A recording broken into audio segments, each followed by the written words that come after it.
Bien. Bah, franchement, on n'est pas passé loin de quelque chose ce soir. Bon, c'est vrai que ce dernier carton est presque catastrophique, mais hormis ça, enfin, on a le sentiment qu'il y avait un coup à jouer, non? Ouais,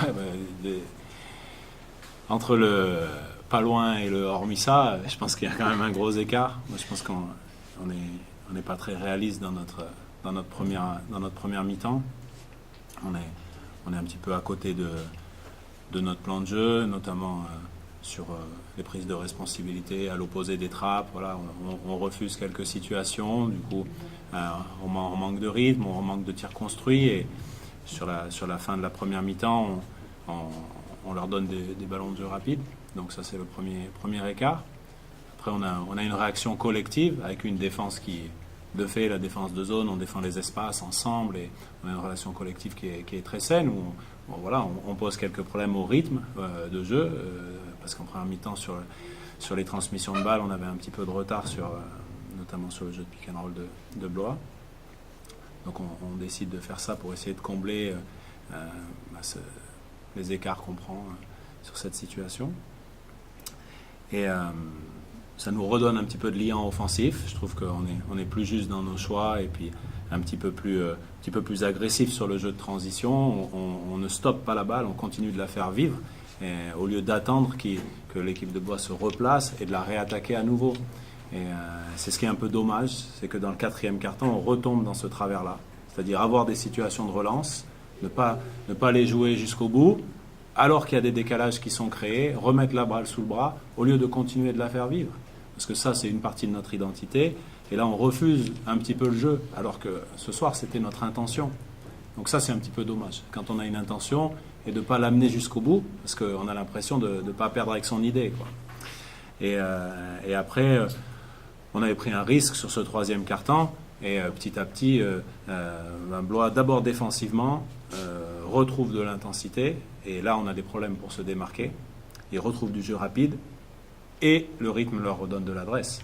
Et après, voilà, ils retrouvent leur confiance, et notamment Thomas, qui coup sur coup, 6-0 en 30 secondes, voilà, ça coûte assez cher.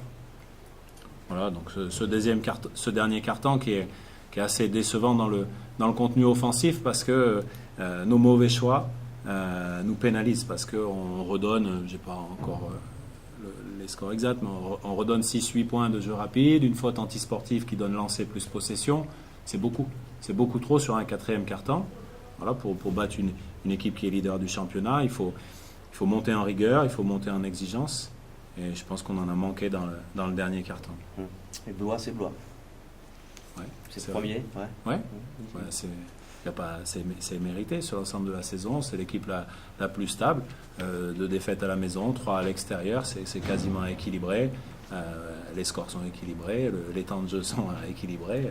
Voilà, encore une fois, ce qui est produit par l'équipe, c'est très positif, quoi. Tout le monde est bien dans le projet. Donc, pour battre cette équipe-là, il faut l'enrayer. Il faut l'obliger à jouer un petit peu contre nature.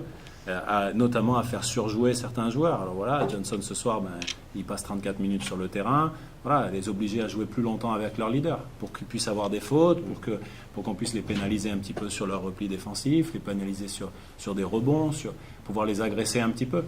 Et donc on a réussi à le faire, on va dire, sur une trentaine de minutes, mais pour aller chercher ce genre de match à l'extérieur, il faut en faire 10 de plus. Voilà. Il en manque quand même, il manque un peu de travail là ce soir. La qualification pour les playoffs est toujours d'actualité chez vous. Il reste 7 matchs, il peut se passer encore beaucoup de choses dans un sens comme dans l'autre.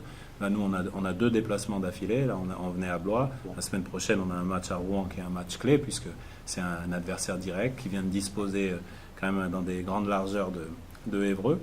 Donc voilà, il faut se préparer pour ce match, il faut rebondir là-dessus. C'est un vrai match pivot. Si l'issue de ce match nous placera un peu plus sur la fin de championnat. Maintenant, les playoffs, on ne peut pas se cacher, on est dans ce groupe qui les joue, et on va donner le maximum pour les atteindre. Merci à vous. Merci.